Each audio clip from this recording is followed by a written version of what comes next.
Next up, Tony Schiavone was in the ring with Andre Olio and his assistant with no Alex. And Tony Schiavone got 4 words out, and Andre grabs the microphone and takes over. Takes over the Dark Order. No, takes over and has a surprise for everybody. And his assistant points to the iPad or whatever he's got in his hand, and Tony Schiavone then reads it and goes, "Oh, you have a new executive consultant," because Andre couldn't say the words executive consultant. Because Andre spoke regularly in this segment, both English and Spanish, and I couldn't understand a word of either. So Tony Schiavone introduces for him Andre's new executive consultant, and out comes Chavo Guerrero. I thought Vicky Guerrero was Andre's manager. Wasn't that what happened 3 weeks ago and 2 weeks ago? That was what happened, and I think even they realized they made a mistake. You don't put shit out on television and then you can't just take it back. That's why you don't put it out on TV unless it means something and makes sense and you want to do that. Now they're fucking this guy. They've signed him as a new ex-WWE star that people might know who the fuck he is, and they're fucking him all around the first 3 weeks. He's got an assistant. Nobody knows his name. Vicky Guerrero's his manager, except she's not because now her brother-in-law is. I'm sorry. No, that's her nephew.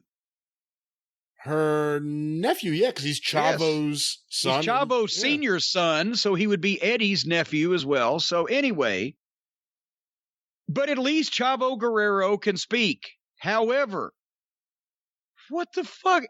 He's a massive baby face. The people were chanting for him, cheering him. He not only smiled and spoke like a baby face and thanked them and was happy to be there, but he's being paired with a brand new heel, even though he does a babyface promo, putting over the guy that's acting like a prick.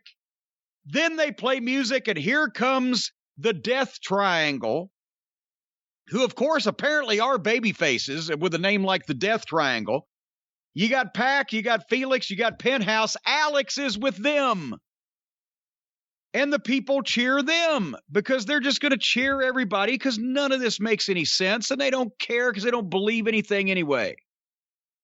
Pac looks great physically and speaks well. Andre then got marbles in his mouth, and it took a long time. And when he finished, Chavo said what he's trying to say is, and then said it. And then Chavo continued to be a reasonable, soft-spoken babyface. Andre muttered some things again, saying that Penthouse and Felix work for Pac, and Pac works for him. We got some Spanish from Felix. They're the face of the Latinos. Penthouse spoke Spanish. The crowd popped because they're in Texas, but none of us knew what the fuck they were saying, so then Alex translated it. Alex should have been the only one speaking, honestly. This would not end. It went for, and then suddenly, this may have been a cue for it to end because this had gone on for a long time, made absolutely no point, and the Death Triangle were walking to the ring, but not nearly being menacing, so all of a sudden a bunch of referees come out to separate something that's not going on. And that's when the Death Triangle jumps in the ring and gets a little more menacing, but all the referees got in the middle of it, and Andre and his guys just jumped out of the ring. There was no end to the bit, and it went forever and made no sense. What did you think of this? I don't know what to think. Andrade, the people seemed into him. I don't like Chavo with him as a manager, whatever you want to call it. Chavo is the most popular guy in the building. Chavo's a babyface. Chavo's a babyface. Why is he with this fucking new heel? To make the people like the heel? I think Chavo has a lot to contribute.